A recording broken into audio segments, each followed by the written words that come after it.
ኦኬ ገሃዲ አድርጎ ስለፈጠረው ለዛ ነው የተገደለው።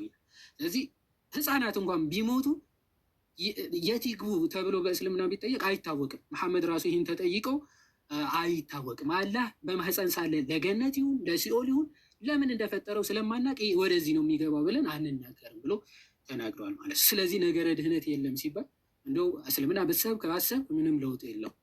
ኦኬ ወደ ክርስትና ሀሳብ ልምጣ፣ ብዙ ነገሮች ስላልተመለሱ ማለት ነው። ጌታችን መድኃኒታችን ኢየሱስ ክርስቶስ በመጽሐፍ ቅዱስ በምልአት ኢንታየርሊ አምላክነቱ ተገልጿል። ከዮሐንስ 1:1 ጀምሮ ማለት ነው። ቅድመ ህላዌው በመጀመሪያ ቃል ነበረ፣ ቃልም በእግዚአብሔር ዘንድ ነበረ፣ ቃል ራሱ እግዚአብሔር ነበረ ይልና ቃልም ስጋ ሆነ ይላል።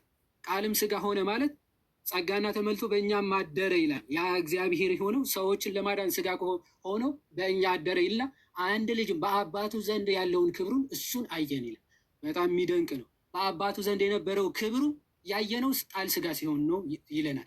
አንደኛ ጢሞቴዎስ ምዕራፍ 3 ከቁጥር 16 ሐዋርያ ቅዱስ ጳውሎስ ምን ይላል? እግዚአብሔርን የመምሰል ምስጢር ያለ ጥርጥር ታላቅ ነው ይልና ለመላእክት የታየ ኦኬ በስጋ የተገለጠ ይላል። መላእክት እንኳን ያዩት ያንን ድንቅ አምላክ ምን ካለ በኋላ ነው? በስጋ ከተገለጠ በኋላ። ለዛ ነው ፈጣሪ ራሱን ካልገለጠ በስተቀር ፍጥረት ተመራምረው ሊደርስበት አይቻልም። መላእክት እንኳን አልደረሱበትም። ስለዚህ በስጋ ሲገለጥ ታየ።